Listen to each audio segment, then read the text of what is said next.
I am a 16-year-old girl, and the incident I'm about to describe happened when I was about 14 years old. Our family lived in a 2-story house near the woods. My parents, 3 brothers, Drew, Jake, and Michael, and I spent most of our days playing in the woods until it got dark, or our parents called us in. However, this incident occurred when our parents let the 4 of us kinda just do whatever we wanted. Let me describe myself. I have long mocha brown hair with fawn brown highlights and black eyes, and I'm half Korean. That day I wore a white long sleeve square shirt and a dark gray sweatpants. Now back to the story. It was around 4:50 to 7:15. Drew is 14, Jake is 13, and Michael is 18. Being the oldest, Michael was tasked with watching over us while our parents were out. I was chilling in the living room adjacent to a sliding door leading to the porch and into the woods that surrounded where we lived. Michael was on a call with his girlfriend, while Drew and Jake were engrossed in their video game in their room. 2 hours passed when I suddenly heard a knocking on the sliding door. I glanced over and there was nobody there. I ignored it and continued looking at my phone.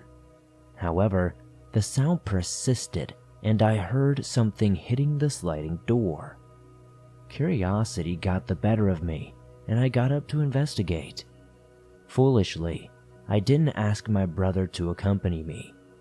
As I opened the sliding glass door and peered into the forest to see what caused the noise, I spotted a figure behind an old, dilapidated tree. It was human-like, dressed in a black hoodie and blue-ripped jeans, with a white smiling mask covering its face. Instantly, I felt a surge of fear and was about to retreat when the figure darted towards me with alarming speed. I attempted to flee and run back, but the figure grabbed my hair, sending a shiver down my spine.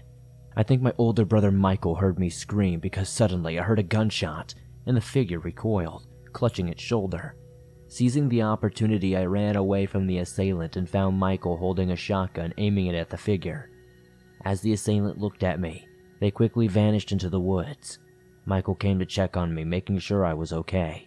I nodded my head, feeling relieved. 4 months later, a news report emerged about the capture of the exact figure whom I'd encountered. The individual had been involved in a 5th-degree murder, whatever that means. When I reflect on the incident, I still wonder how things might have turned out if I had been the target.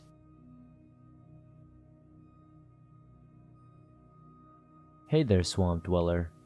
Remember not too long ago, I shared my encounter with what could have been a dogman. Well, last week I had another unnerving experience. I had mostly forgotten about my previous encounter, until now. It's important to note that we've been dealing with trespassers and illegal hunters in the woods next to my house for some time. To address a potential safety concern, I installed 3 cameras along the woodline behind my house, spaced every 20 feet or so. These cameras are facing into the woods. Moreover, there has been a recent clearing of trees in the woods behind my house, and someone has erected a cabin there, which is visible from my backyard.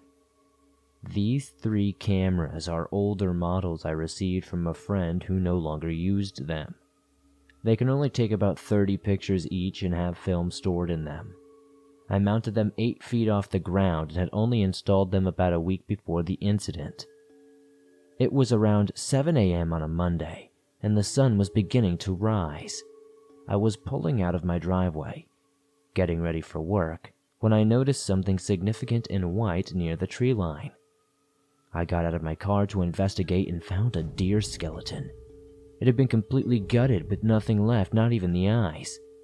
At first, I thought it might be some sick prank, but I know everyone around here, and no one would do something like this.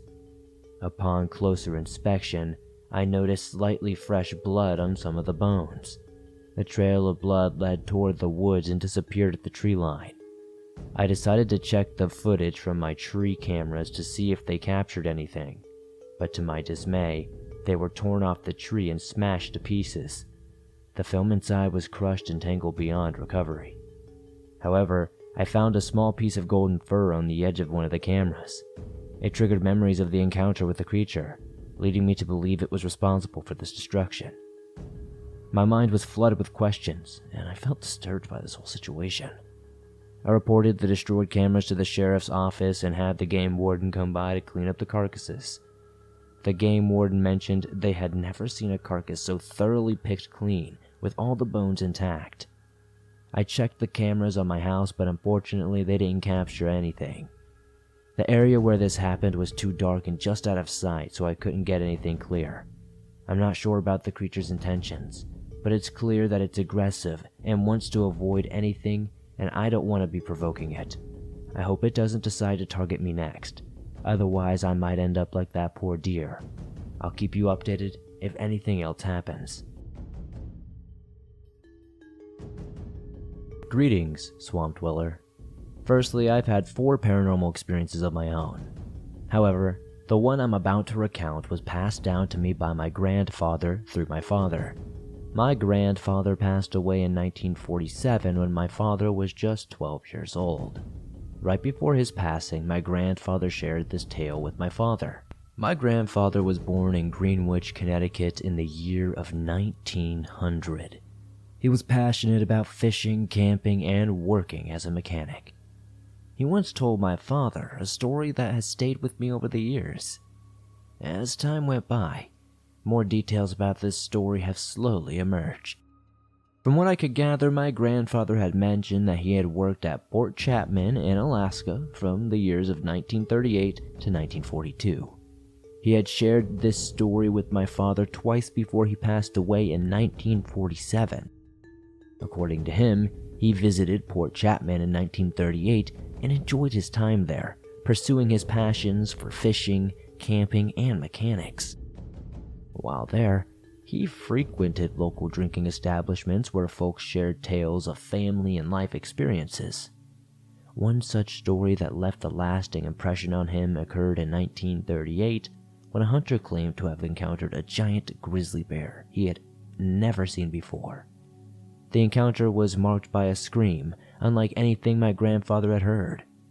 My grandfather mentioned that there had been instances of people going missing before this incident, but after the hunter's story, such occurrences became more frequent. Hunters vanished without a trace, and grisly discoveries of dismembered remains became alarmingly common. Fearing for his safety, my grandfather left Port Chapman and never returned. He confided in my father and he believed undiscovered creatures were lurking in the wilderness. Though he never mentioned Bigfoot specifically, whatever the truth, I have read accounts suggesting that 1950s entirely deserted the Port Chapman area because of these monsters. Something significant must have been transpiring out there, and I'm not saying it was all because of Bigfoot eating people's kids or whatnot, but it does seem interesting that my father had very interesting stories about this place, and my grandfather, who had spent time there, swore by these stories.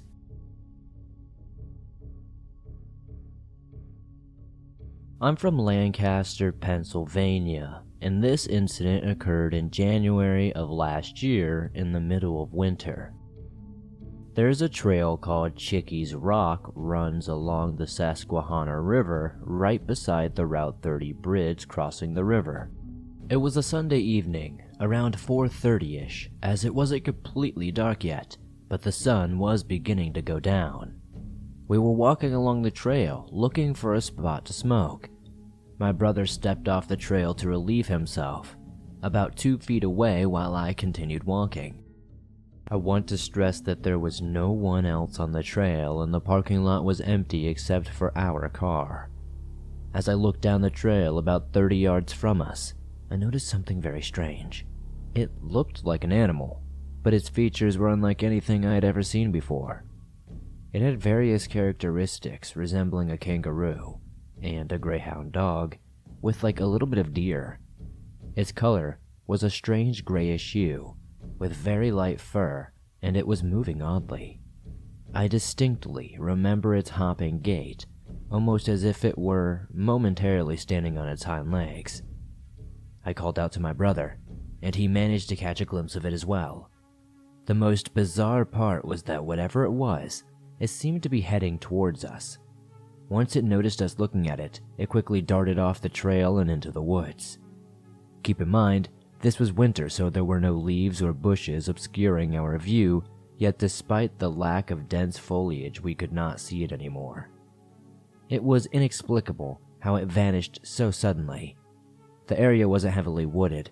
The trees were all bare, allowing us to see clearly between everything. We tried to rationalize what we saw, but have yet to really discuss it.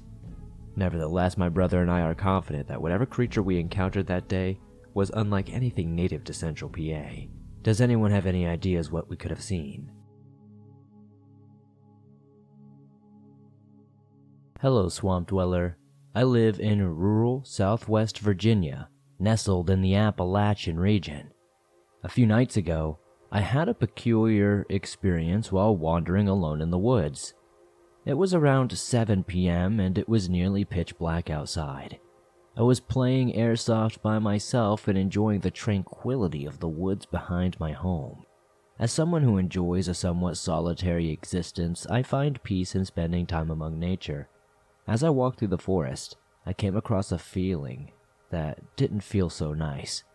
I was in the clearing on top of a hill and decided to take a break. Suddenly, I began to hear an unusual whistling sound.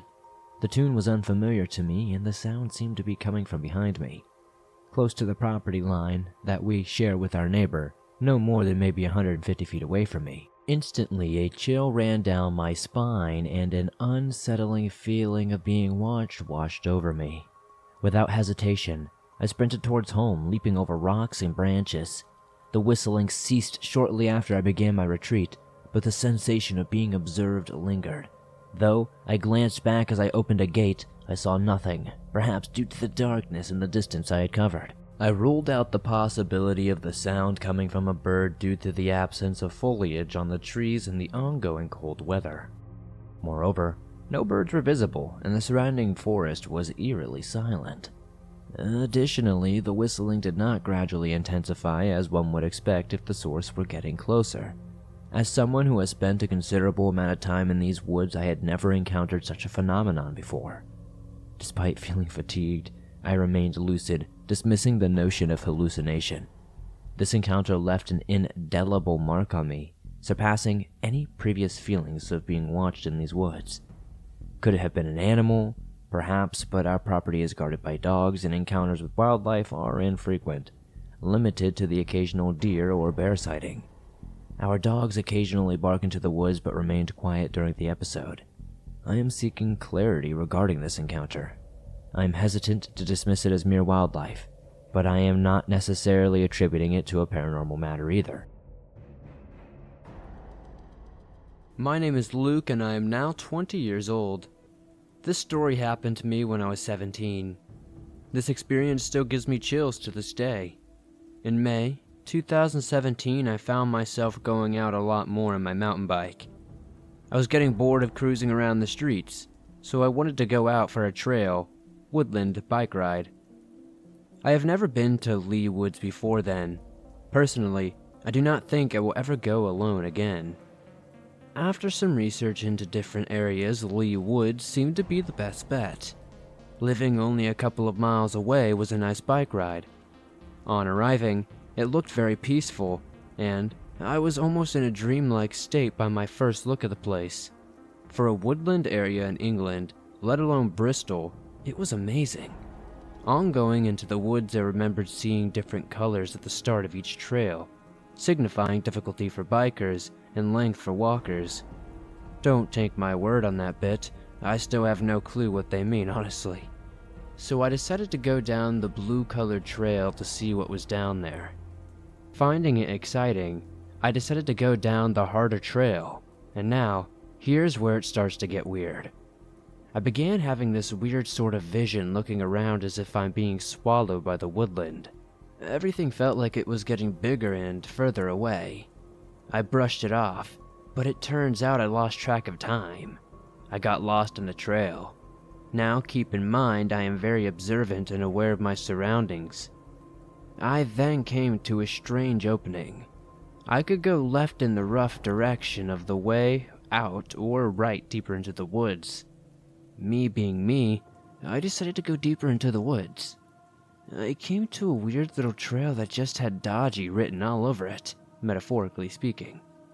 I went against my gut feeling of turning back and went down there. I came to a point of which the trail continued, but it was getting very dangerous, the trail being too bumpy for me to even walk down. I then turned back, but for a few minutes before turning back, I do not know why, but I was just standing still, staring down the trail.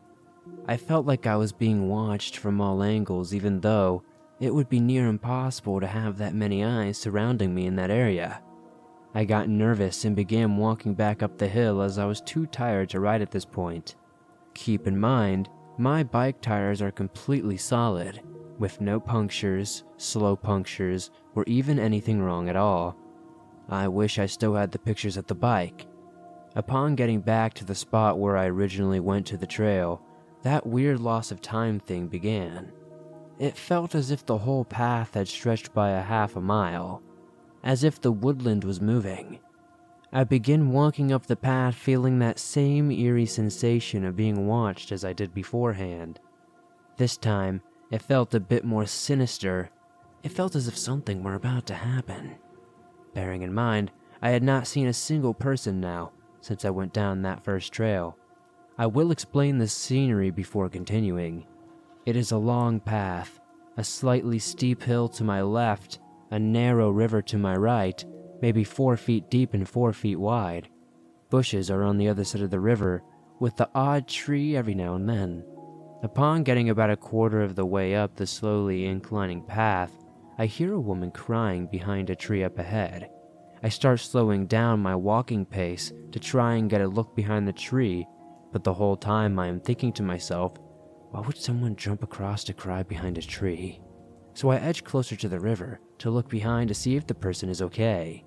Also because many people go to Lee Woods to commit suicide, so I was hoping that maybe I could help this person.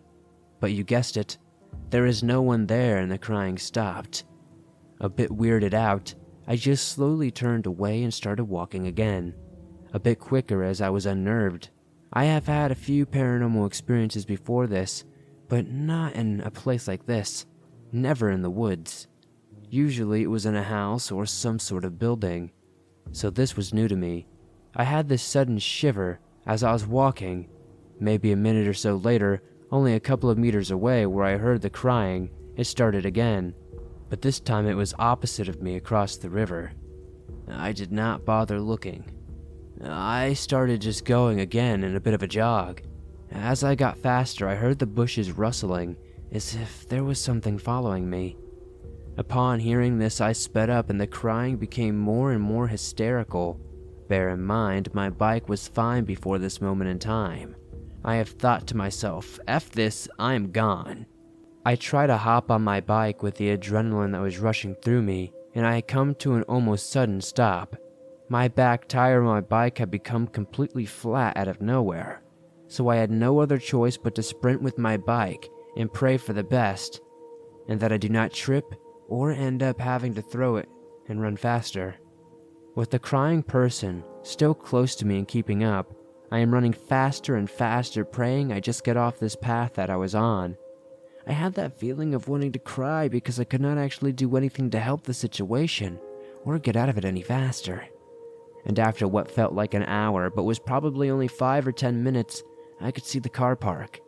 The crying had stopped following me and getting closer and started moving back down to where I first heard it. I sprinted out into the car park.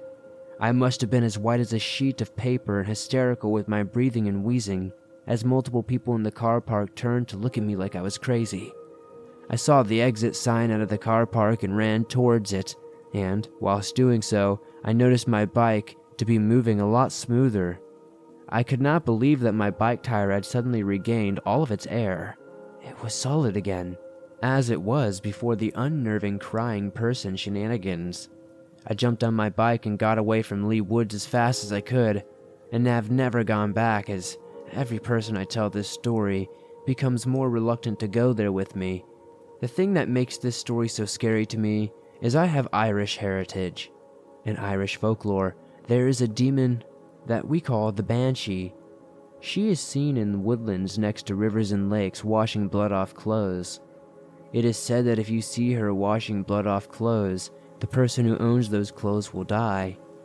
Alternatively, if you hear her crying, it means death. I cannot remember the meanings exactly of the deaths, but it means either you or a loved one will die. Since 2017, I have lost my auntie, 2 of my best friends, and a dog. Lee Woods is no joke. There are many stories that have come out of Lee Woods too. You can read online about them. Search up Lee Woods, Leigh. It is rated 87th most haunted place in the UK according to Higgypop. It is a popular spot in Bristol for suicides, or it was at least. Even the ghost of Isambard Kingdom Brunel has been spotted there, looking over the suspension bridge, which he designed. I may submit some more stories soon, as I have a couple of more experiences I have had over the years.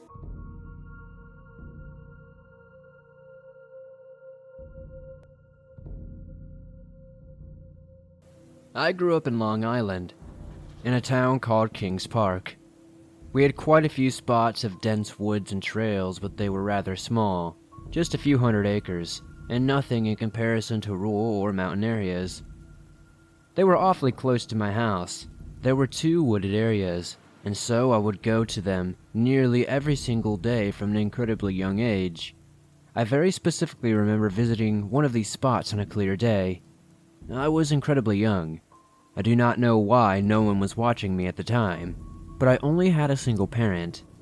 This day I went deeper into the woods than I ever have before. I can remember feeling what I now know was trepidation as I slowly got farther into the woods. A very natural feeling for anyone in that situation, especially a child. I want to pause for a moment and share that I never believe people when they tell stories of paranormal experiences, and I always write them off as whatever, because I have experienced nothing like that throughout my life. However, I have had a few experiences recently though, that have stuck with me, and there were a few from childhood. I just really need to get them off my chest, so I will finish this story, and I'm not looking for trust, just to release myself from this. I continued through the woods until I came across a house. I remember that I was approaching it from the back and side, and I figured the front door must be on the other side of the home. I remember recognizing that it was, of course, an old house. As an adult now, I can place the architecture between the 1700s and the 1800s, and that would not be too old for the area. I remember the windows were dark. There was no light coming from inside, and the glass was rather intact. There was a fireplace that I would say I recall being made of stone, and, of course, the various random plants of the woods were overgrown around it, but not taking over the house entirely. The structure was not entirely clean, not maintained very well, not groomed, but at the same time, it seemed approachable and habitable. I was a curious, courageous, and rather adventurous kid, so I wanted to explore and enter the house, but I felt strongly compelled to leave quickly. It gets darker faster in heavy woods, and the light was fading, so I ran through the woods to the street, and I kept going for a few blocks until I felt the feeling of being chased leave me. For a few years, I was afraid of those woods, and I never went more than just a few feet until I was a teenager. Once, a few friends and I went up in there to smoke weed. Another time, a girlfriend and I entered the trails from the opposite side of the woods. We drove her SUV off-road a little bit before turning around, but neither time did I go far enough in to see the house, and I was conscious of that. In my late 20s, I bought a new mountain bike. The woods were still there, trails untouched, and had been there, and no development or culling of the woods had really ever taken place. I was out for a ride one day, and I got the thought to go back into those woods and find that house. So I did. It was a bright, beautiful day, early spring, and I went into the woods. I felt odd as I went deeper and deeper. Eventually, I got to the side. I went back through it, around it, and I investigated every inch of it. There were heavily beaten trails everywhere, jumps for bikes, etc. No house. Not even a footprint to where it could have stood. No ruins, no signs of trees being removed for trucks to come in and demolish the building. Nothing. It was like it never existed at all. The woods are not that large. You can ride around it on a mountain bike in minutes. It is big enough to feel alone, small enough not to get lost. I found nothing. So I carry with me the delusion of being a child and clearly seeing this house, feeling the fear of it, feeling watched from the inside, running from it, feeling chased and to return to find no evidence that it ever existed. I have the coordinates for you to plug into Google Earth so you can see the woods. The woods are bordered by highways and neighborhoods. None of them are new, and all predate even my own existence on this planet. The house I saw was deep in the woods, surrounded by nothing but trees and weeds. No streets, nothing. So how could it just disappear?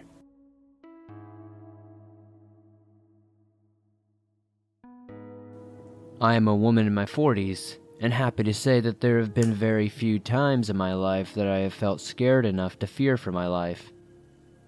I was just thinking about this incident, which happened about 10 years ago now. It still sends chills up my spine and forever changed my attitude about exploring trails alone. I am from Northern California and was an avid mountain biker. I used to be so addicted to the adrenaline rush that I would ride almost every single day, and usually alone. My favorite trail was Tama Rancho in Marin County's town of Fairfax.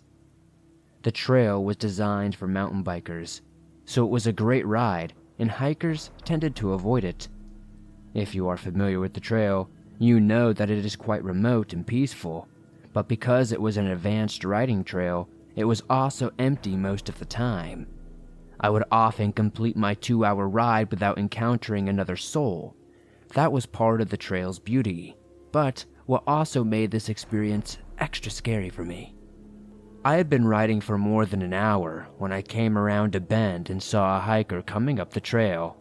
He was the first person I had seen that day, and I was surprised it was not another biker, but instead the rare hiker. I started to slow down so we could pass, but he stepped off the trail for me. He stood behind a tree, with his head just poking out to watch me pass. As I got closer, I said thank you, and smiled at him. And then, I saw his eyes. The best word I can use to describe them is dead. They were dark, empty, but somehow angry. There was just something not right about the guy, and I immediately got a bad vibe about my situation. Just past this guy, I had to enter a section of switchbacks, S-curves used to traverse a steep hill, before reaching a long stretch of straightaway trail. As I entered the first switchback, I suddenly heard something thrashing down the hill toward me. I just knew, in my heart of hearts, that this man was running straight toward me. I never once turned my head to look at him, but instead focused extremely hard on my riding, trying to get through the switchbacks as fast as possible without falling. All the while, the thrashing continued through each switchback and always straight toward me. When I exited the last switchback, I hit that stretch of straightaway and rode like hell. The thrashing sound faded as I got further and further away from the switchbacks, and I never looked back. I was still at least 15 minutes from the trailhead and scared to death, but I can tell you that I made it off that trail in record time and never once fell off my bike, and I never passed another person on the remainder of the trail. I am still freaked out by that incident, and I've tried over the years to come up with explanations to ease my fear. Maybe the guy fell off the trail and tumbled down the hill, but that is not possible because the trail on the first switchback would have stopped his fall. He also never made a sound, and falling people tend to grunt, moan, scream, or something. The thrashing sound kept changing directions, always heading right toward me. I also tried to convince myself it was a deer, but it was not possible either. The brush was not high enough to hide a large animal. I would have seen it as I made the turn. The creepy man would have passed it first and already scared it off, and scared animals do not tend to run toward the thing they fear. Therefore, I am absolutely convinced that I narrowly escaped an awfully bad situation and will always be grateful that my writing skills were good enough to outrun the guy. And I was lucky enough to come across him on a downhill path rather than a steep climb. I never returned to that trail because I was just too freaked out by it. I would still ride alone, but always in a more populated place. I now own a collapsible police baton about the size of a bike pump that I can use and strap to my bike. I have spent hundreds of hours on that trail alone, but one creepy guy and a scary incident changed my riding behavior forever. I have honestly never been so scared in my life.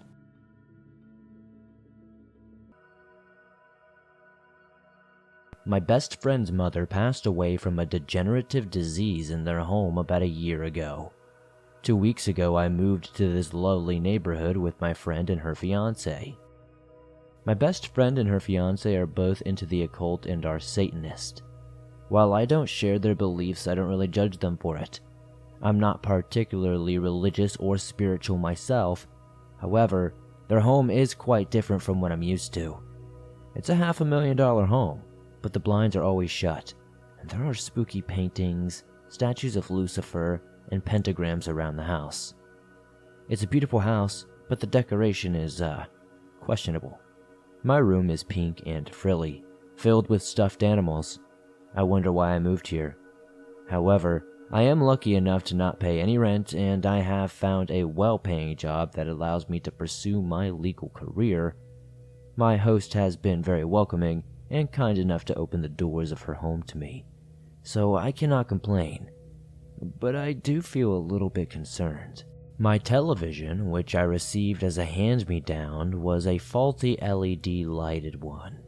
As a result, it sometimes displays dark and bright screams randomly during certain scenes. One night, the TV turned on by itself at 2:16 a.m. At first, I thought I had accidentally rolled over the remote, but when I checked, I realized the remote was on the desk next to me. The television was open on Hulu on her late mother's account, which I thought was a little weird, but not too weird. A small mirror in the shower fell face down the following day, but it somehow didn't break. I had not heard it fall, and I wasn't using the shower when it fell. I woke up yesterday at 10:30 p.m., right when I was falling asleep. I got a drunk phone call from my sibling, and immediately I smelled something strange, almost like roadkill. It was a strong smell and my face scrunched, but just for a few minutes until I slept. I thought maybe her fiancé was cooking something and the stench permeated my room. I asked this morning if they had cooked something that late and they both said no. I have also been noticeably more angry and exhausted, but then again moving was a very draining thing. I commented on the strange things going on with my best friend. She joked and said it may have just been her mother welcoming me home. I did know her mother and had a good relationship with her. Then, when I started to mention more of these events, she stayed quiet. Upon further poking and prodding, it was discovered that the alignment of 2 mirrors in my bedroom created a portal.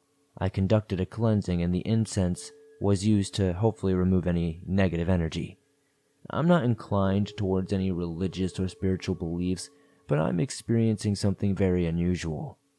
I would love to know everybody's thoughts in the comments about what I might be possibly experiencing. Let's get right into the story. I was about 9 years old when I started attending an elementary school my mom attended when she was younger.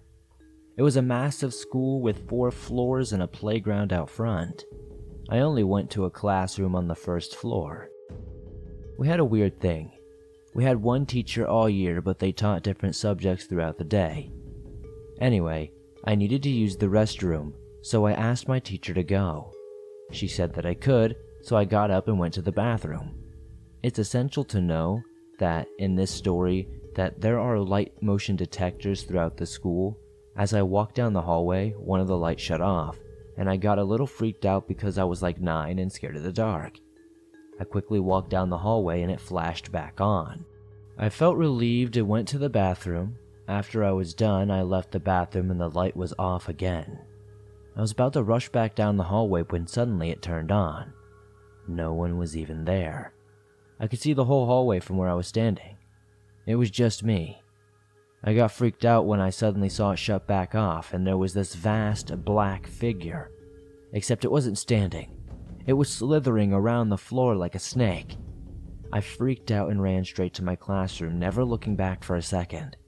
I left that school when I was 11, and a few years later it was demolished and turned into apartments. I remember kids talking about it being built on a burial ground, and I don't know if that's true. I did learn one thing though: never build on a burial ground. So, I live in northern Minnesota, kind of in the middle of nowhere. We don't have any close neighbors and we're surrounded by woods. We lived out here most of my life and usually just hear wildlife and other stuff of that sort.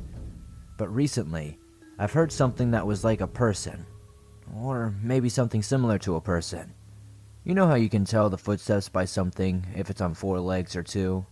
Well, this thing is definitely on 2.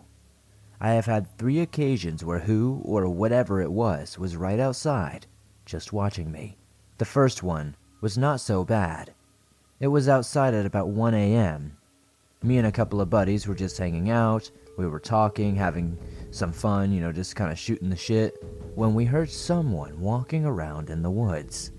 Keep in mind, my woods are low-key really scary, and like I said, we're out in the very middle of nowhere. It's thick, dark, and absolutely blinding out there. So who would be in the woods at 1 a.m.? We call out to them, but we get no answer and the footsteps just faded into the darkness deeper into the woods at a walking speed. But it was incredibly casual. The second time is when things actually start to get weird. Me and another one of my friends were out in my shed smoking a little bit of green. And before anybody says anything crazy, trust me, I've done this plenty of times. It doesn't suddenly make you see or hear things that's not there. Well, we're sitting there, laughing hella hard about something that I don't remember. But then all of a sudden, we hear a loud thud on the roof. We both just go dead silent because that was startling. Then we listen to it again, and we just wait, and it happens over and over, like somebody or something is walking on the roof. It sounded like slow, dragging footsteps. I'm not sure what it was, but it was some super strange noise.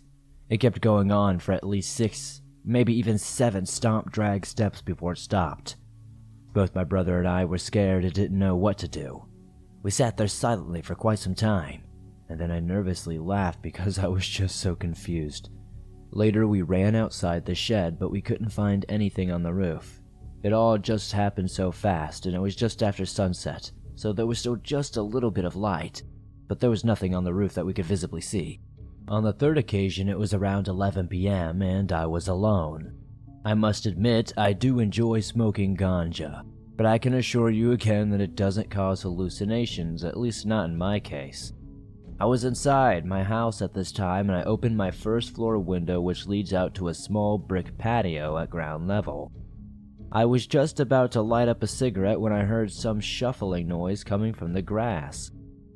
Now keep in mind, it was pitch black outside, and the sound made me feel uneasy. Suddenly I felt the urge to turn off the light and step back, so I did. The shuffling sound hits the brick patio, and I'm not kidding, it sounds precisely like dress shoes or high heels. The footsteps just had that clicking noise, They slowly approached my wide open window. I'm waiting for something to happen when the clicking stops outside of my window just by a few inches. I was just waiting for something creepy to peek in and look at me, but nothing ever happened. I sat there for at least 15, 20, maybe even 30 seconds, silently looking at the door, getting ready to run. Then I hear the dress shoes turn around and slowly walk away from where they came and back into the grass. And you know where they went? Straight into the woods. I reside in Yorkshire, England, and if there are any other residents from the same area, you might be familiar with the Noell Priory. It is a vast estate constructed during the 12th century to serve as a monastery for monks. The property has been under the ownership of several families throughout the years. To access the estate, you need to cross a bridge. Once you have passed the estate, you will come across a tall wall that surrounds the entire priory. On the side closest to the bridge, you will find a small, old wooden door. The main gates are located at the far end, away from the bridge. This was the route that my dad's great-uncle used to take on the way to get to and from work. One night, while working late, he was driving home on his motorbike in the early morning hours, between 12 a.m. and 3 a.m. He shared with my dad that the streets were empty and absolutely dead silent. As he descended from the bridge, he noticed a man dressed in monk clothing emerging from a small door in the wall, slowly crossing the road. While he was riding his bike, he suddenly swerved to avoid hitting the man. However, this abrupt move caused him to lose balance and fall off his bike. When he got back up, he realized the man had disappeared and dissipated right in front of his eyes. He was left alone in the dark. This experience frightened him greatly, and he tells it every so often, but you can tell by the fear and emotion in his voice and eyes that he is not telling a tall tale.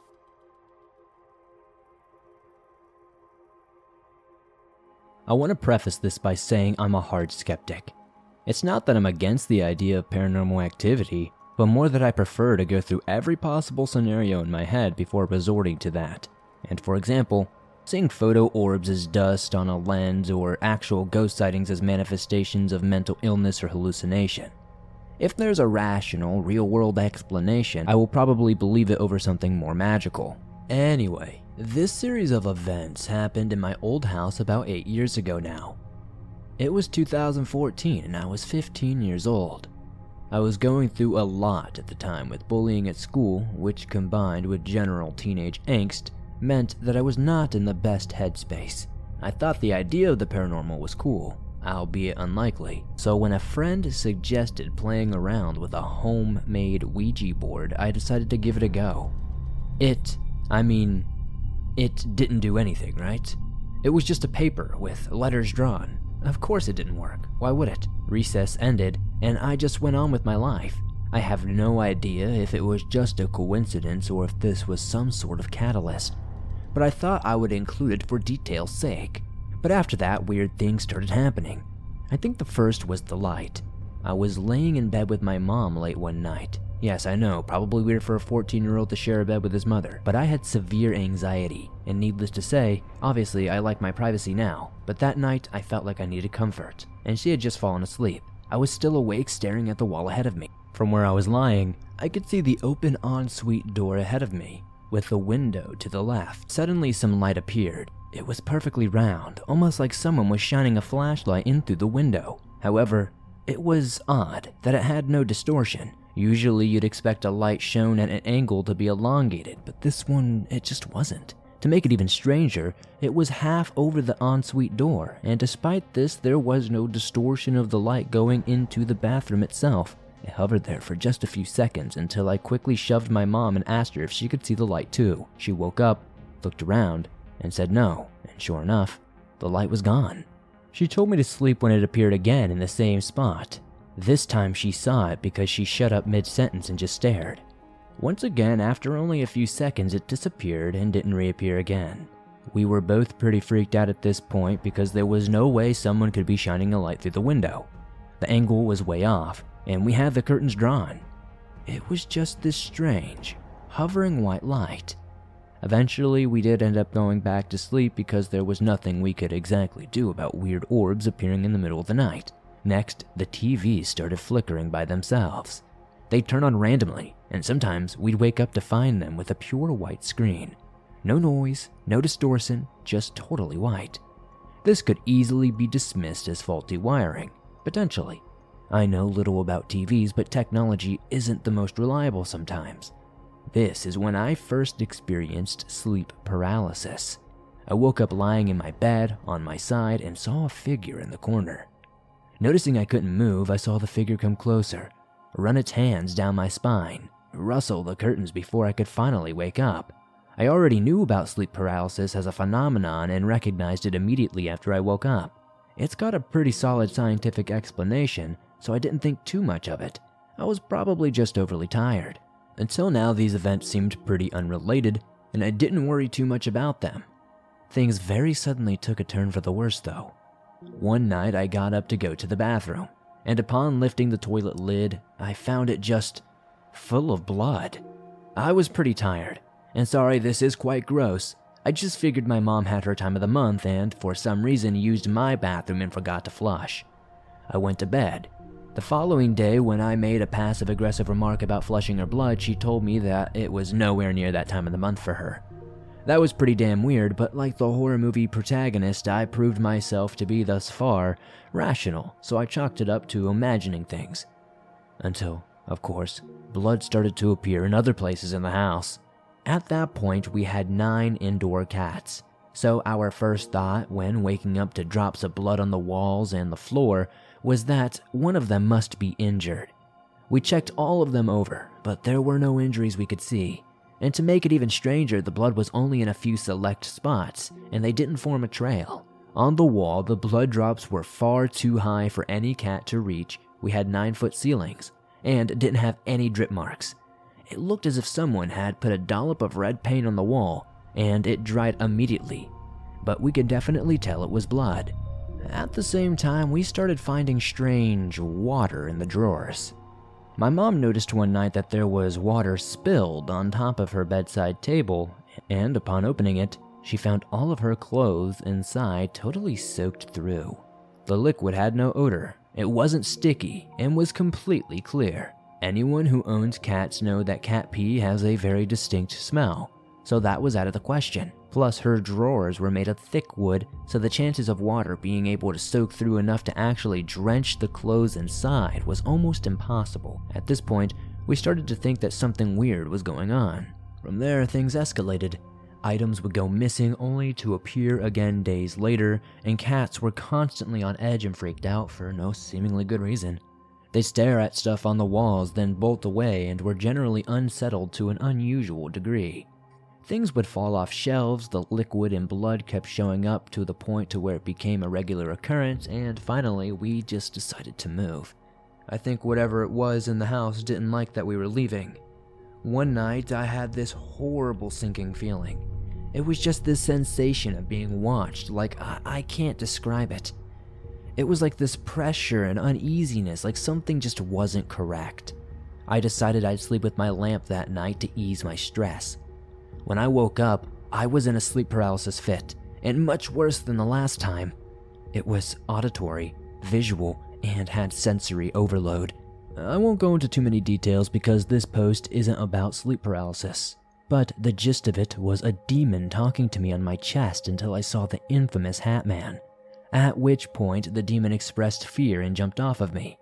The sleep paralysis then ended. Side note, I have had many others like this, but I had never ever heard of the Hat Man before in my entire life, and this was the first time I actually saw the Hat Man. I only recognized him months later when I saw someone's art depicting him as their own sleep paralysis demon, and I started doing my research. This shook me up pretty badly, I'm not gonna lie.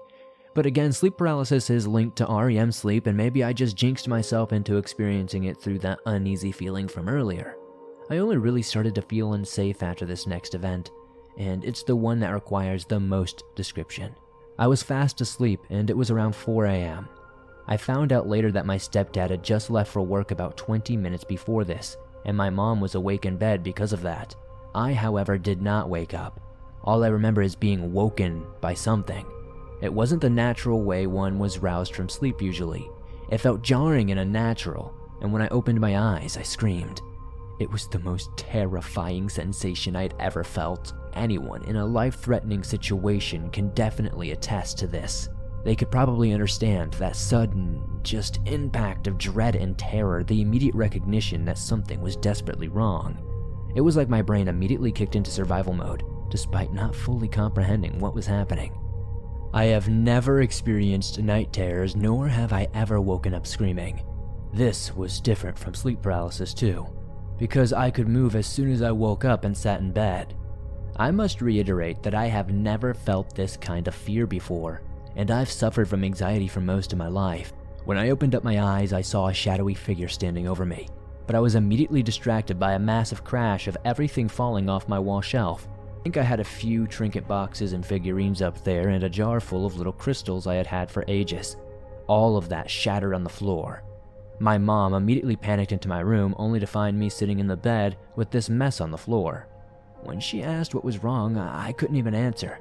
I just said I thought someone was in my room, but I must have just heard the shelf items falling and reacted to that.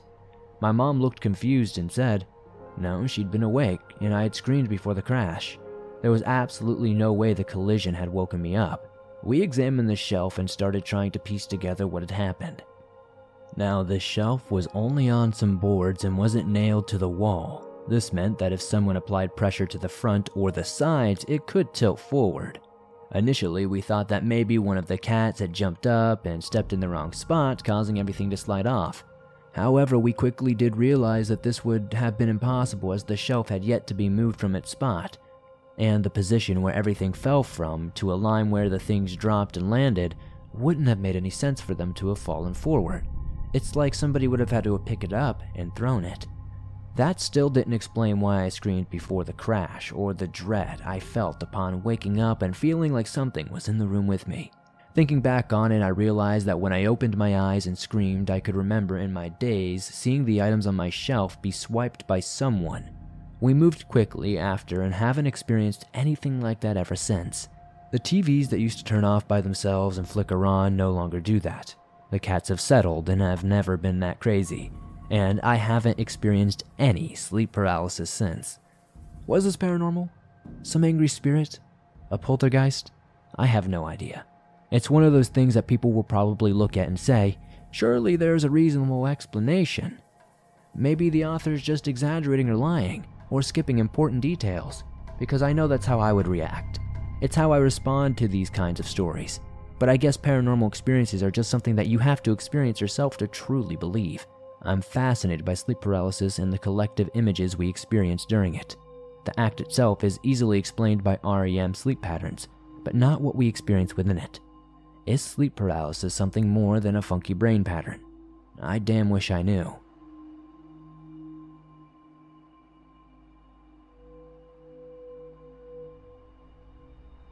It all began when I was growing up in Georgia. My family had moved there when I was young, so my sister and I could be closer to our grandparents nearby. We lived with them for about a year as our new home was being built. We decided to make a peaceful gated community on a spare plot of land, and when it was all finished, it felt like the perfect home for us at the time. At least according to my mom and dad, anyway.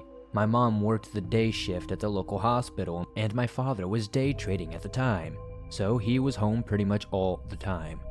He was very much into horror back then, and there was no limit to the things we would watch. Anything from Paranormal Activity to The Exorcist or those ghost hunting shows was fair game. One night he fell asleep watching one of these shows. I believe he later said it was called Paranormal State.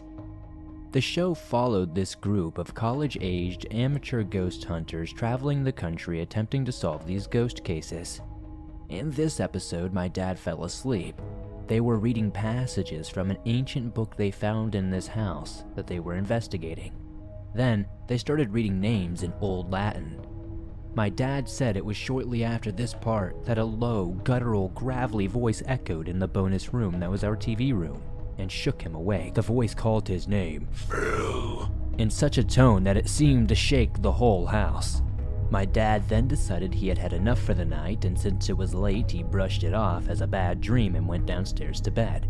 He thought, maybe I just freaked myself out, we all do that sometimes. But it was no dream, and my family's nightmare had just begun. For almost 2 years from that night onward, we started noticing bizarre and terrifying occurrences, usually around just after midnight. My mom and dad repeatedly heard the same low voice calling my dad's name at night, each time getting louder and louder until it suddenly stopped, always around 3 a.m. each night. My mom would wake up in the middle of the night with the feeling of scratches on her legs, only to wake up the following day and find red marks on her. It was always in sets of 3s. We would also have your typical poltergeist activity. Pots being knocked over, doors closing by themselves, utensils flying out of the sink, etc. But the absolute worst of it was directed at me. I had always had a special connection to the spiritual world since I was just a baby, and I attribute that to almost suffocating when I was born and nearly being special needs for the rest of my life if I didn't wake up when I did. I saw many things while I lived in that house. Floating colored lights outside my window and a creature in my bathroom that resembled what I could only describe as a house brownie. But nothing compared to what I would experience from this absolute evil thing that entered my once peaceful home. Once I get into that, for context, you must first understand the layout of the upstairs portion of my house. From the front door, 2 sets of stairs are located to the right, leading upstairs. From the top of the stairs to the right was my dad's office where he worked, and across from that door was a long open hallway called a catwalk. There's a balcony on both sides with no walls so that you can overlook the living room from there. Once you walked down the catwalk, to the left wall was my room, and my sister and I's bathroom was directly across. Walking a little further was my sister's room on the right, and at the end of the hall right next to her door was the laundry room. And finally, the bonus room entrance was directly across from her door. We can get on with the story now that you understand the layout.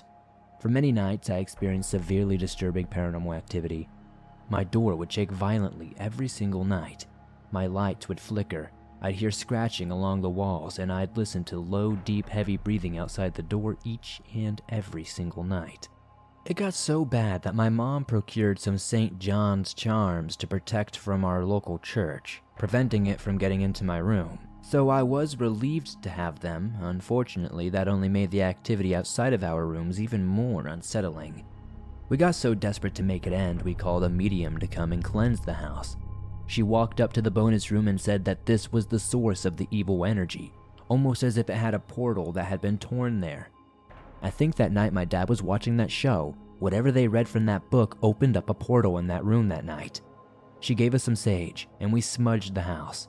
Then, as though it never happened, the activity suddenly ceased. Finally, we thought that this was all over, but we couldn't be more wrong. A few months passed without a single thing happening, and then, on Halloween of all nights, it decided to show itself. My aunt, uncle, and cousin Mike were visiting for the weekend, and after a fun night of trick-or-treating, we kids decided to play blackout tag. For those unfamiliar with this game, everyone turns off all the lights in the house and each person is given a flashlight. Those who aren't hide, and the ones who search for them have their flashlight. My parents and my relatives were all on the back porch, so they didn't mind. My sister and I hid upstairs in my father's office as Mike looked around for us. He crawled up the stairs and found us rather quickly, and we couldn't stop giggling. When he opened the door, we screamed with excitement as he had finally found us and we were having such a good time. While talking to Mike, he shone his light across the catwalk to the laundry room. That's when we saw it. I can't even begin to explain how terrified I was. I was welling up with tears just writing about this. I have never been so scared before or since this experience. We saw something when that light hit the laundry room door.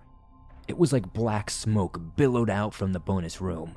Following closely behind this smoke, we sat on the top of the stairs as we watched this tall, lightless figure float out from the room. It had no visible features, but it looked as though it wore a long, black cloak and had absurdly long limbs. The head had no visible components either, save for 2 long horns protruding menacingly from its, what I guess you could say, eyes. They were glowing red, like deep, dark embers. Naturally, scared out of our mind at what we were looking at, we tripped over each other as we scrambled down the stairs to get to our parents. When we finally got to them and got them to come inside to take a look, it had vanished. My aunt and uncle thought we were trying to scare them, but my mom and dad knew my sister and I wouldn't lie about something like this. They immediately called over a pastor to exorcise and bless the house. From that day on, everything was finally, actually peaceful. We moved out a couple of years after that to somewhere much colder to be with our extended family, but the memory of the house still haunts me to this day.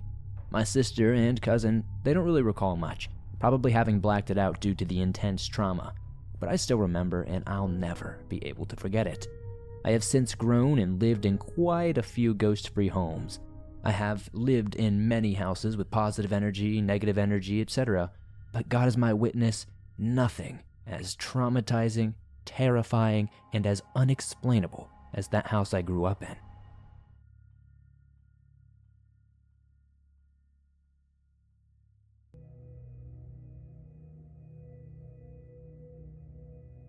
When I was 9 years old, my mom finally bought her first house in 2004. The house had 5 bedrooms, 2 bathrooms, and a basement with a washer and dryer. However, my favorite part of the house was the backyard. To help you understand our home's layout, a flight of stairs led to the first floor, which had 2 bedrooms and a bathroom. Then you walked 3 steps into the kitchen and living room areas. On the second floor, a flight of stairs led to the first room. After a slight left turn, 3 small stairs lead to my room and my mother's. Next to the bathroom, we also use a small closet to store bed sheets and towels. The second flight of stairs is in the living room, where I saw her on a rainy night. I needed to get some water from the kitchen, but I didn't want to wake my sister, who was sleeping in the living room, so I didn't turn on the light. Standing in the kitchen, I noticed something unusual from the staircase. Initially, I thought it was my mother coming down to check who was in the kitchen. However, I soon realized that she wasn't moving at all. Then, I noticed a person staring at me, but it didn't seem like a typical stare. It was as if they were staring into me or through me in an eerie and unsettling way. She had peeling gray skin with holes where her eyes should have been, and a gaping black hole where her mouth would have been. It was lined with a plethora of razor-sharp teeth. I froze and ran to my sister's room. I pulled the covers over my head and closed my eyes real tight until they hurt. That's when I heard the screams. They were like 1,000 animals all dying at once in the most gruesome way you can think of. It was loud and heinous and sounded like something out of hell. It was terrifying. I thought I was gonna pee myself. I didn't know what to expect, so I covered my ears, hoping it would soon stop. The walls shook, and it felt like the house was being lifted from its very foundation. Unfortunately, it didn't stop there. The screaming would be heard throughout the house, making my body fearless. I thought eventually it would stop or at least calm down, but unfortunately it never did. This went on for months until the house actually burned down from an electrical fire. I saw her walking out of the front door as the house was being put out. She wasn't screaming this time. Instead, she had a simple smile. I matched with a guy on Hinge, and we didn't really get to know each other much before we agreed to meet up. I was okay with this, as usually I prefer it that way, and I had never had a bad experience doing that before. We decided to see the new Saw movie and meet at the theater. When I first saw him, I thought he was so cute and he was definitely my type. I even texted my friend while he was buying our drinks to tell her how cute he was. I was really looking forward to seeing where this night might take us. My partner and I were sitting in our seats, enjoying the movie. However, he started asking me questions about my body that made me feel a bit uncomfortable, particularly about the size of my breast and whether he could touch them. Despite my attempts to put some distance between us, he kept repositioning me closer to him. He was aroused during the goriest scenes, which made me a bit uncomfortable. The movie finally finished, and we were walking to the parking lot. It was a little walk, so it took a couple of minutes to get to where we were parked. On the way there, he was trying to convince me to get into his car and asked if I had ever been in a Tesla. Now, a little thing about me is that I usually don't have an issue getting in somebody's car, whether it's to drive to a different destination or just sit in the car to talk for a bit. I generally have good experiences with guys, as they are usually sweet and pretty respectful. That's why I've never had a bad feeling about getting into their cars.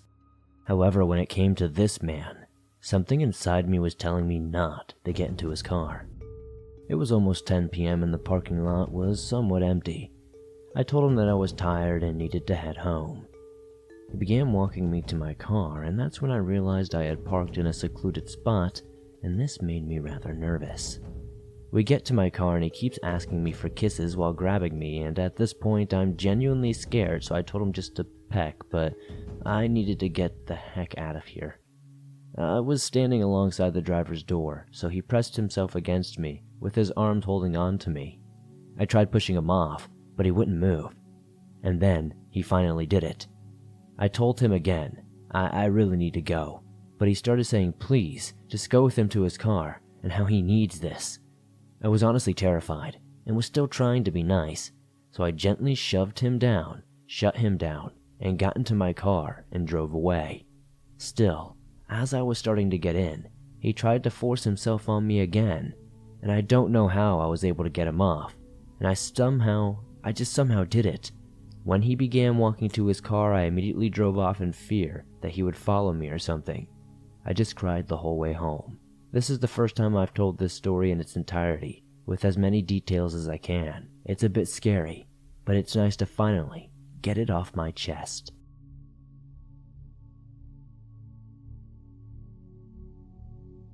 This incident happened to me in my early teen years, sometime around 13 or 14 years old. It has been quite a while since then, as I'm 21 now, so some of these details may not be very fresh in my mind. For context, I grew up in a regular house with 2 floors, upstairs and a basement, with my older brother Luke, who is 3 years older than me. He was around 16 or 17 at the time of the event. I'm not sure if it was just our imaginations or if there were unexplainable events going down. Luke and I frequently spotted strange things in our house, including ghostly figures and shadowy apparitions. Luke and I often witnessed strange things happening.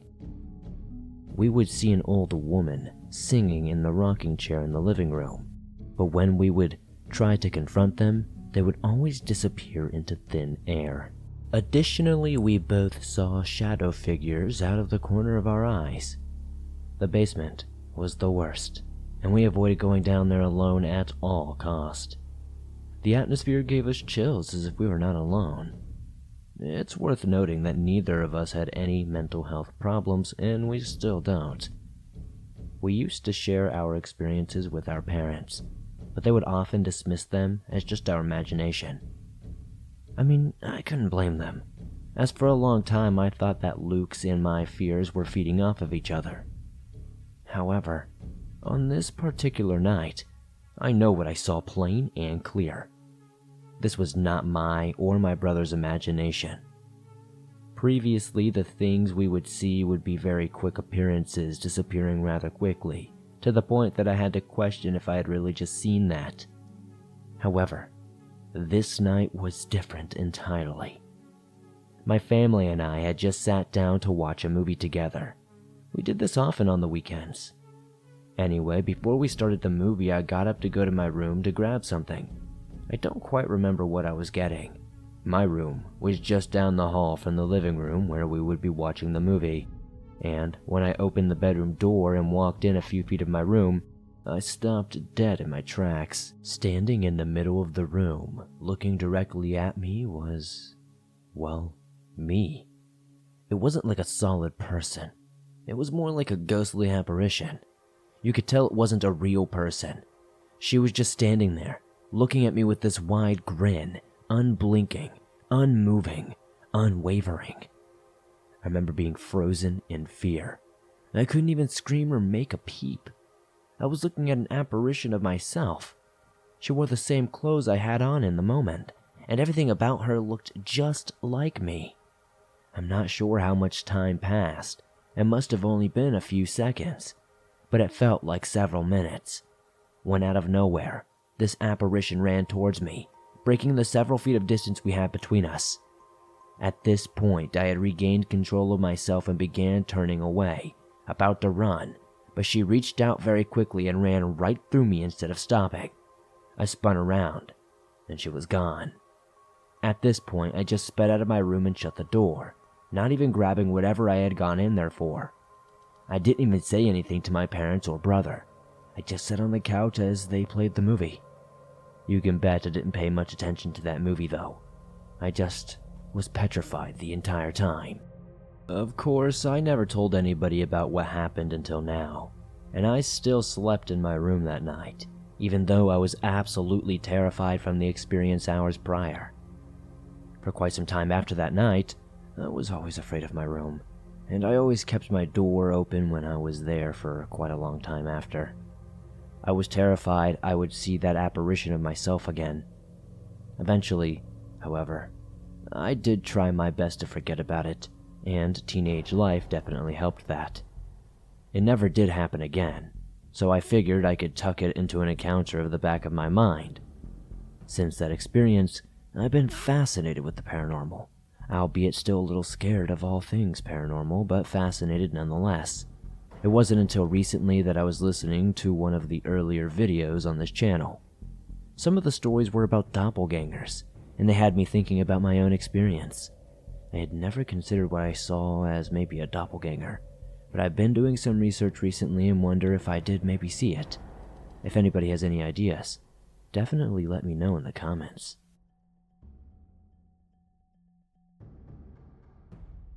To give you some background on this story, I grew up in a small town in the middle of Washington state. The town has a population of around 850 people, which means that besides a yearly parade, there isn't really anything going on, and it's kind of a dead-end town. During the time that this story takes place, people were mostly concerned about the economic crash and drugs slowly making their way into the town. But that's a whole different story for a whole different episode. In our town, where there were 2 gas stations that were both owned by Chinese immigrants, the events of this story took place back in 2009 when my friends and I were hanging out in the town during the summer. We all had our scooters and rode up the few streets racing each other and having conversations that were typical of kids our age. We talked about things like Pokemon, girls, and the latest movies and music that were popular at the time. As we were riding behind one of the old stores, we all heard a commotion going on in the street in front of us. We decided to go ahead and ride to where we heard everything, and there, I saw something I never would have expected. I saw multiple cop cars, an ambulance, and a giant pool of blood on the sidewalk across the street. A crowd of townspeople was building by this point, as nothing of this magnitude had ever really happened here. All of us in the crowd were clamoring, trying to find out what had happened, and it would take a couple of weeks to really learn the full story. There was a gas station with old-fashioned pumps. You had to turn the handle to fill up your vehicle. After filling your tank, you would pay for what you owed inside the station. Many people liked the station because it was cheaper than other ones. However, one day when a customer arrived, things took a turn for the worse. From what I heard about this after later on reading about it, the guy did all the steps except wanting to go in and pay. Almost on instinct, the station's co-owner walked out, a woman in her 40s, telling him he needed to pay for the gas. And then, without warning, he ran over to her and hit her with his vehicle, proceeded to back over her and drive over her again. From what I heard, the initial scene was awful, and she was confirmed dead at the scene. The police apprehended the man, and the local broadcast of the case gripped the town. It turned out that the man was mentally unstable, most likely suffering from some sort of paranoid schizophrenia. During the trial, he claimed that he was Jesus Christ and demanded that everyone in the court bow before him. After the trial, it was unsurprising that he was deemed insane and unfit for a murder trial. This was unexpected, given his previous criminal record, but the judge took into account that the defendant was off his medication. Following this incident, people moved on, and it's now scarcely remembered except by those who actually witnessed it. I've seen a few stories on this show in the past about how carrying a can of gas in your trunk is dangerous. First of all, that's just nonsense. First, unless someone rear-ends you while you're on fire, there's much more of a risk of explosion or fire from the gas in your tank. Secondly, the dangers you're putting yourself in by not carrying spare gas far outweigh the apparent risk of doing so. And now I'll tell you why. I used to drive around the country a ton as a part of traveling and being a salesman. Before my retirement, I was an aluminum siding salesman, and although it was a tough job that kept me away from my family for weeks at a time, it was incredibly financially rewarding, especially in northern states like Nebraska where winter temperatures could drop to dangerous levels. So as you might have guessed, I ended up stuck by the side of the highway one rough winter when I discovered I had forgotten to top my gas can before my journey. I was furious with myself, but almost pretty frightened. The weather was making a turn for the worst, and it would be hazardous to go looking for a gas station. So I was forced to hitchhike. The thing about the Midwest is that people can be much, much friendlier than out on the East Coast. Maybe it's those rural sensibilities, but I was on that highway for a lot less time than I expected when a car pulled up on the verge, and a driver enthusiastically invited me to hop in. He told me his name was Donald, and the vehicle he was driving was like anything I'd ever seen. He turned the thing into a mobile home, and the car looked highly lived in. Laptop and phone chargers were running out of battery attachments, garbage was dumped in the footwells, and even a loudspeaker was grafted on top of the car. It almost looked like a police cruiser from some post-apocalyptic future. Anyway, I climbed into this guy's car and explained that I needed him to drive me to the nearest gas station if possible so I could get back on the road. In a raspy, gravelly voice, he agrees to help me out, and we are on our way. But as soon as we are back on the highway, he starts asking me probing questions about my life and job. When I tell him I'm an aluminum siding salesman, he starts accusing me of trying to trick sweet old ladies out of their pensions for paneling that would have them freezing to death in the winter. Now obviously I took serious offense to this. I wasn't some vulture who preyed on the weak. I took pride in my work, even if it wasn't what I dreamt of doing when I was a kid. Donald backed off a little bit at this point and grumbled an apology through gritted teeth. He told me he'd met many bad people in his life, how he didn't mean anything by it, and how he was glad I was one of the good guys. We dodged this conversational bullet when a gas station finally came into view. Donald pulled off the road where I hopped out and headed over to grab a spare gas can. At first, I figured he might drive off on me, and I silently prepared myself that to be the case. Only, he didn't. He stayed, just as he said he would. Yet, as I'm walking back over to Donald's vehicle, something catches my eye that has my heart racing. I can see a flame inside the car. Small enough to be from a cigarette lighter, but still alarming. Given that he's using a lighter in a goddamn gas station, do you really want to talk about serious dangers? There's one right there. I crack the car door and I'm about to ask him what he's thinking when I see exactly what he's doing with the lighter. Donald was burning his hair. What the hell are you doing, man? I remember asking him in total and utter confusion. Saves money on the haircuts, he replied. But here's the thing. I could hear the pain in his voice as the flames reached the scalp and fizzled out. Besides, you gotta get it nice and hot when you're feathering it, brother.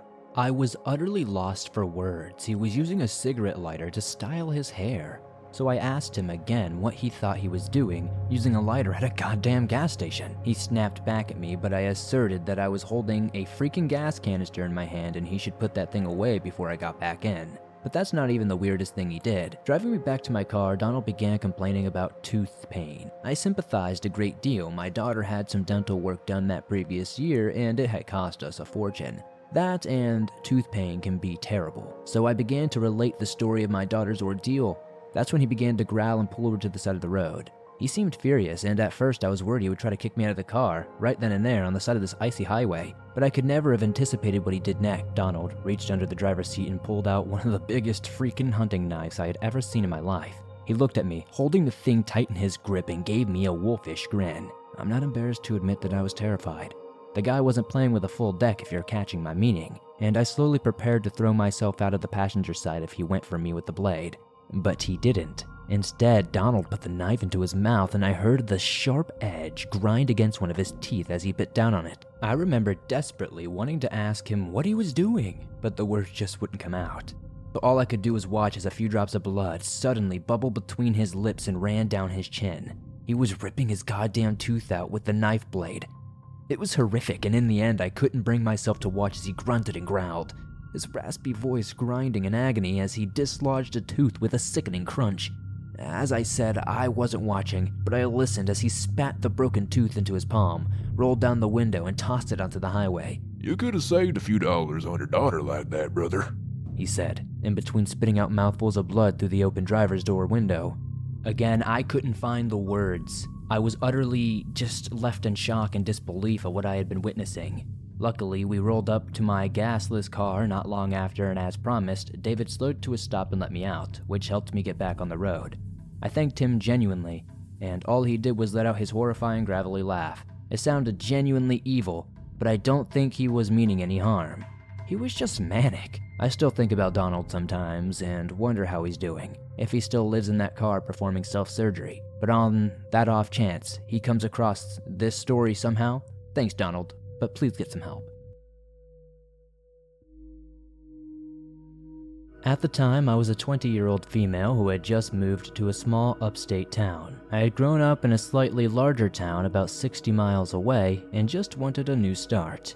I love camping and often go camping in the Adirondacks, but at the time, I hadn't yet made friends to go camping with, so I wasn't going to go into the real woods alone, if you know what I mean.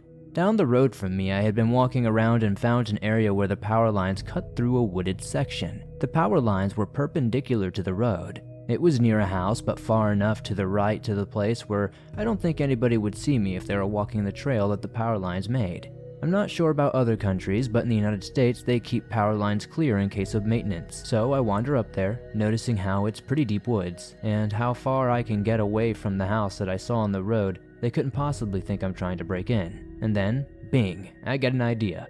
I could go camping up here. It's secluded enough to give the natural woods experience, but close enough to the road that I wouldn't be in danger of wildlife or anything like that. So, I do.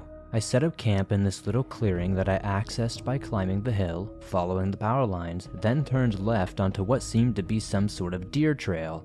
Deer are absolutely everywhere in New York. Then I came upon this lovely, flat, grassy clearing. After clearing the dead wood away, I built my fire off to the side. I'm feeling brilliant and independent. It was creepy to sleep in the woods alone, sure, as I had always had at least one camping companion. But hey, whatever. New experiences build new skills, you know? I wandered further down the path the next day to see where it led. I walked for about an hour, and I can see some fields on the right, but they are in the distance, and there is a fence between the fields and the path. So again, I figured people can't be mad for me being here. Then I come across another path. Heading to the right, I follow it. A couple of feet in, it curves slightly, and there's an old van to the left of the path. Well, that's strange. But it's about 1 p.m. near noon anyway, in broad daylight, and the birds are chirping, so I don't really feel in danger. I go up to the van, which had been there for a very long time, clearly. It was like a 70s style make. It made me kind of think of Scooby-Doo, and there were overgrown weeds all around it. There are streaks of brownish red going down the side from the bottom of the doors. I looked in and saw what appeared to be an old bedding or something in the back, but it was all shredded up, and the curtains in the windows were shredded as well. There was clothing strewn about. It looked like the clothing was from the 70s or early 80s. I still felt no danger per se. Snickering at the terrible fashions back in the day, I continued along the path for a short time, until I finished rounding another slight bend. I stopped dead in my tracks. Finally, my reptile sense went off, or whatever you call it. I wake the hell up, and my head is screaming at a total volume that I've never heard before. Up ahead, there is this creepy-ass doll hanging from a tree by its neck with a noose. Not just stuck in the trees, but just left there as it was hanging. It was terrifying, to say the least. To the right of it, though, there was this huge cage-like structure, easily big enough to hold a full-sized human. It seems to be made up of pipes and other long metal objects, just welded together. Some were up, some were down, some were across, and the squares they made weren't big enough to fit my head through, let alone anything else. Not that I tried, anyway. It had 4 sides and a ceiling. It had other creepy-ass dolls hanging from it. It also had reddish-brown stains running down the sides, just like the van. Further behind it in the distance was a rundown house. Creeped out as hell, I just turned tail and ran. I am not a runner by any means. I am a chunky girl, and I have smoked for more than 6 years, and I do not run. But I ran that day.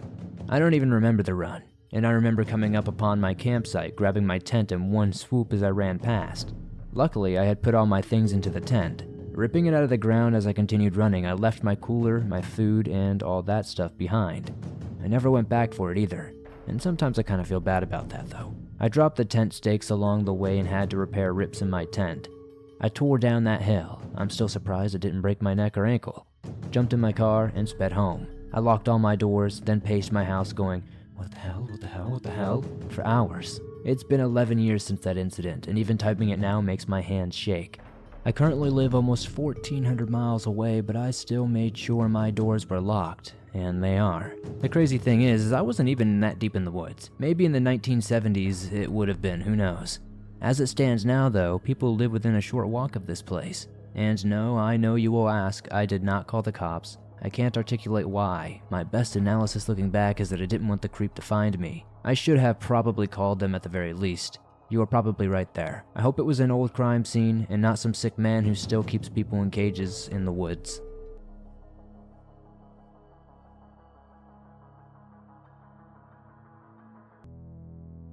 Hey everybody, I hope you're doing well. Me? Don't mind me. I just wanted to drop in here and see if you've ever heard about something called the Tube Sock Killings. Intriguing name, right? I thought so too, and that's why I had to share this one with you guys. Honestly, this one is much more complex and convoluted than your normal cold case, but you're about to see that firsthand for yourselves. Once again, we are heading back to the 1980s, as seems to be the typical fashion here in the swamp. I don't know why, I just happen to fall into these cases all the time, and they just so happen to be from the 80s. I should also start by saying that these murders are also known as the Mineral Washington murders, as that is the location this took place. But I'm sure you can guess why people like the other name, Tube Sock Killings, a little bit more. Alright, with that all out of the way, ain't nothing to it but to do it. Let's get right into the story.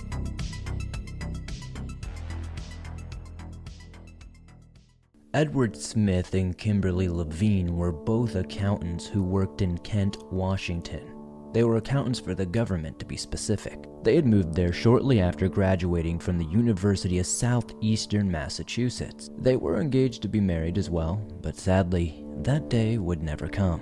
On March 9th, 1985, they went for a weekend getaway in Grant County off of I-9. They had planned to explore the area's scenery and landmarks, but unfortunately this endeavor would prove to be a fatal mistake. The next day, Edward's body was found in a gravel pit. His hands were tied behind his back, his throat was slit, and his wallet was missing. Without his wallet, the police were not able to positively ID him very quickly, and he would not be identified until his employer would mark him as a missing person.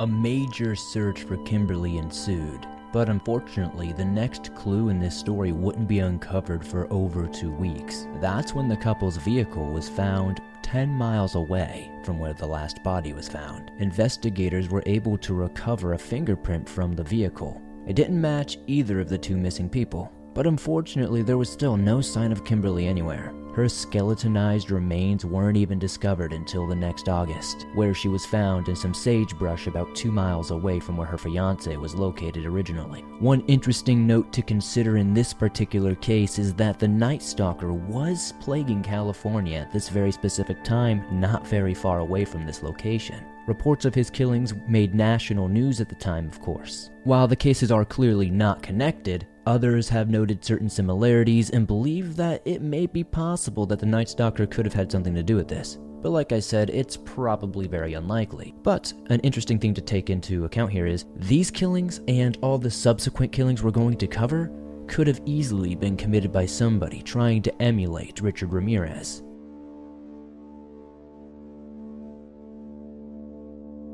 August of 1985 is also when a couple from Tacoma, Washington, Steve Harkins and Ruth Cooper, enter our story. On August 10th, the couple took their dog to Teal Lake for a weekend camping trip. But come Monday, when they failed to show up at work or contact any family members, they were subsequently reported missing by their families. Both of them worked at the same vocational school, so it was quickly noticed when they both didn't show up for work. 4 days later, hikers passing through Pierce County found, unfortunately, the remains of Harkins' body near a remote campsite. Steve, who was only 27 years old at the time, same age as your good boy Swamp Dweller here, was shot in the head. He was still inside of his sleeping bag, so it's fairly safe to say he was killed while he was asleep. Unfortunately, their dog was also found deceased nearby, but there was no sign of 42-year-old Ruth Cooper until October 26th. When her dental records matched a skull found on 8th Avenue. 2 days later, her purse and the rest of her body were found in the same area. They were nearly skeletonized and without clothing. A tube sock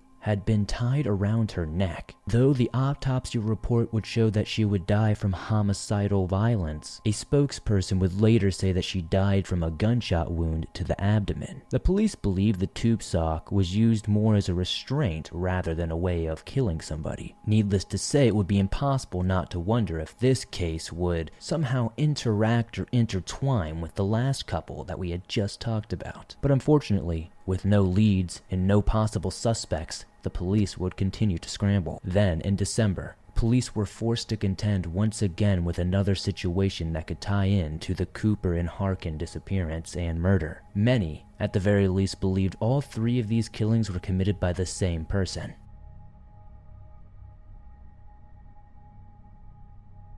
On December 12, 1985, Mike Reamer took his girlfriend Diana Robertson and their daughter Crystal to find a campsite near Nisqually River. Mike was an animal trapper and hoped to check some of his traps he had in the area while also looking for a nice tree to set up for Christmas. No one can be exactly sure, but sometime during the night, something went extremely and terribly wrong for the family. That same evening, customers at a Kmart in Spanaway, 30 miles away, found the couple's daughter literally just standing outside the store's entrance. Not knowing where the child came from, she was placed in foster care for 2 days until her grandmother saw her on the news. Only then could officials get the only clue Crystal had to offer. When the grandmother asked the child where her mother was, all she could say was, "Mommy is in the trees."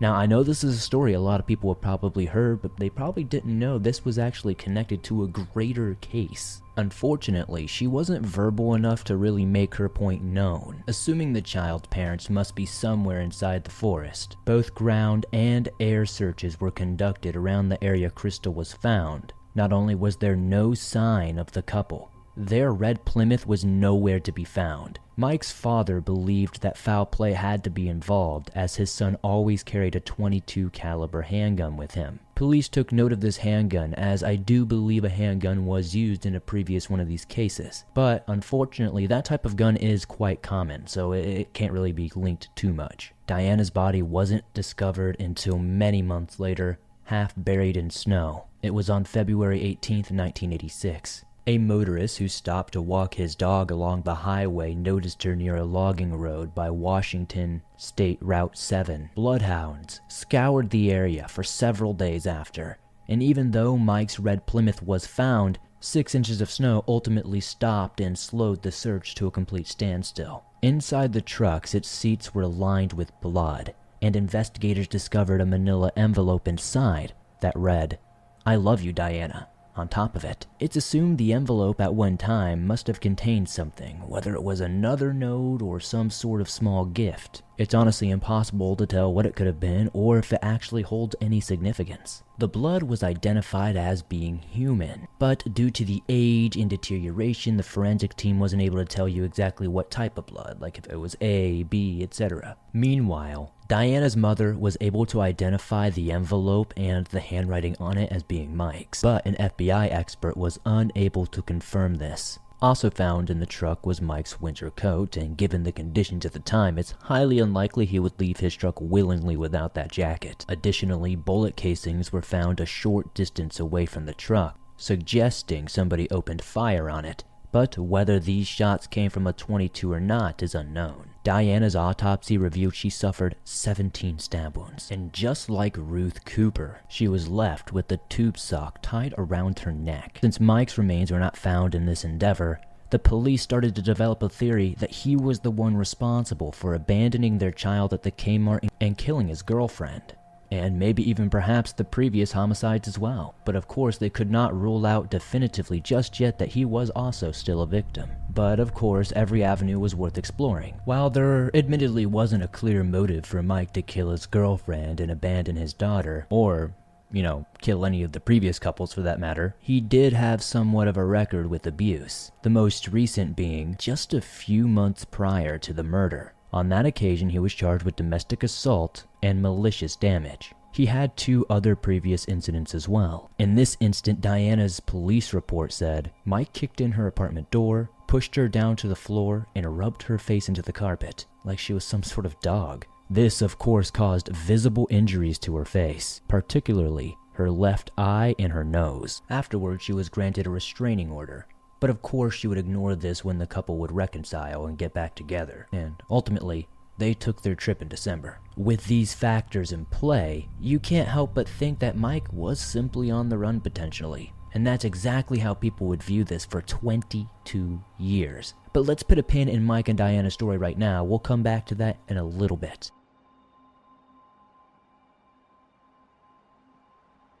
Before we talk about how our first murder was solved, I wanted to take a brief mention of a fourth couple who for some time was thought to be connected to the tube sock killer. And if you look into the tube sock killings, you'll probably see these names pop up a time or two. But over the years, they have ultimately been deemed to be unconnected entirely. In 1987, Jay Cook and his girlfriend Tanya Van Cuylenburg, I'm sorry if I'm saying that wrong, traveled from Canada to Washington to purchase some parts for Jay's father's business. They were last seen boarding the ferry in Bremerton before Tanya's body was discovered in a ditch on November 24th near Alger. She was bound, assaulted, and shot in the head, while her wallet and keys were thrown away at a bus station. Much like Mike Reamer, Jay's absence put him in a not so great position in the eyes of the authorities. He was a prime suspect for his girlfriend's death, but his body would eventually be found 60 miles away, beaten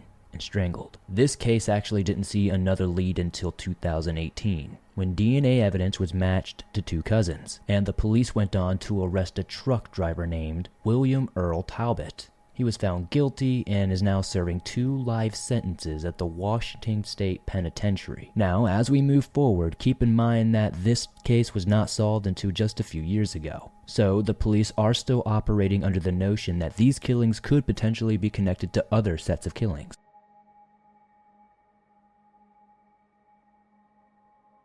In 1989, police were finally able to match that fingerprint found on the first couple's car to yet another truck driver named Billy Ray Ballard Jr. Months after the killings in Washington, he was arrested. But he was arrested for the abduction and murder of 2 Wyoming women. He immediately confessed to killing Smith and Levine, which this earned him a mandatory life sentence. Though he was still at large when the other killings happened, there is no evidence linking him to them as of yet.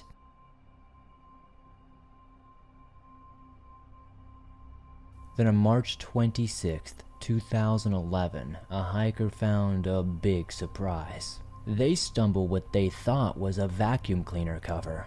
Curious, he lifted it only to see the remains of Mike's skull left underneath. It was within less than a mile radius of where Ruth was found. A subsequent search after this discovery led to a jawbone being found missing a few teeth, plus a pair of rubber boots that may or may not have been connected to this case. Due to the skull's deterioration and condition, it was impossible to really tell how they died, but they were able to rule out a gunshot wound to the head. With this new information, I think it's safe to say that Mike was ruled out as a suspect. But of course, some would still disagree. Due to the fact that his remains were found so close to Ruth's, but were never discovered initially, some people may think that it's possible that Mike came back at a later date and committed suicide. But I personally feel like that's unlikely. How many times have we covered stories of people going missing, people searching these areas, up and down, every nook and cranny, every left and right, no matter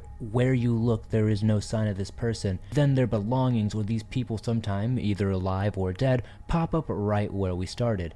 We see many missing 411 type cases like this in state parks. While yes, he most certainly was violent toward Diana, it's not the level of violence suggesting that he is capable of 3 or more murders. Not only that, but if he did pre-plan Diana's murder, he did a pretty piss-poor job at it. Especially since in this scenario wouldn't be his first rodeo, so to speak. It would have been imperative, if not necessary, to kill his girlfriend before dropping off their child at the Kmart. Given the amount of blood found on the seat, it would be really risky to make that drive there and back anyway with the person's body bleeding out like that. It would be far more likely that a second vehicle is somehow involved here. And not to mention, it doesn't really make much of any sense that somebody who would have such a guilty conscience to come all the way back to the crime scene and then kill themselves a mile away It just doesn't seem very logical.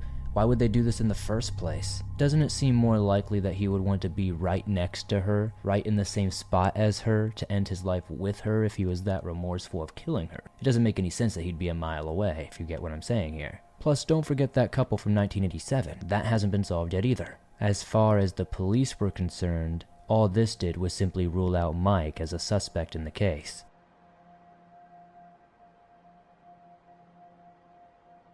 It's hard to guess what may have even happened here. Truly, all we can do is just guess.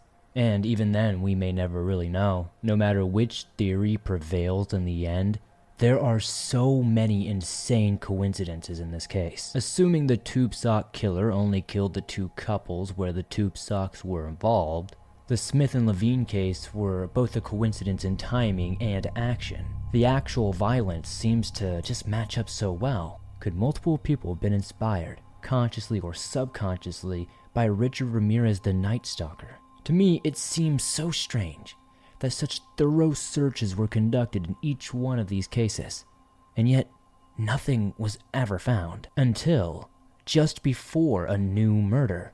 That's where this whole serial killer thing starts to come in and make sense, right? It's almost as if someone were waiting and knew where to place the bodies where people would find them right before they were ready to strike a new victim. Maybe that's just another coincidence in this entire web of convolution. We don't know. I guess that's entirely the point here. Could the person who killed Steve and Rhonda be a copycat of Ballard, perhaps adding their signature to it? Steve and Mike also share similarities. Both were known to be outdoorsmen and maintained relationships with significant age gaps. While these facts may not seem like much alone, one must admit that there are so many weird coincidences that we can't really rule out anything when it comes to this one. Whether innocent or guilty, Mike certainly carried a handgun with the same caliber. He had a history of violence, was incredibly familiar with the area, and more damning than almost anything, no other murders were carried out after his death. Did he kill Steve and Rhonda and develop a guilty conscience after killing Diana and abandoning his daughter? Was it an accident that he felt compelled to cover up by mimicking a well-known murder case in the area? Seriously, at this point, I'm just asking what you guys think. I'd love to know in the comments. Please let me know.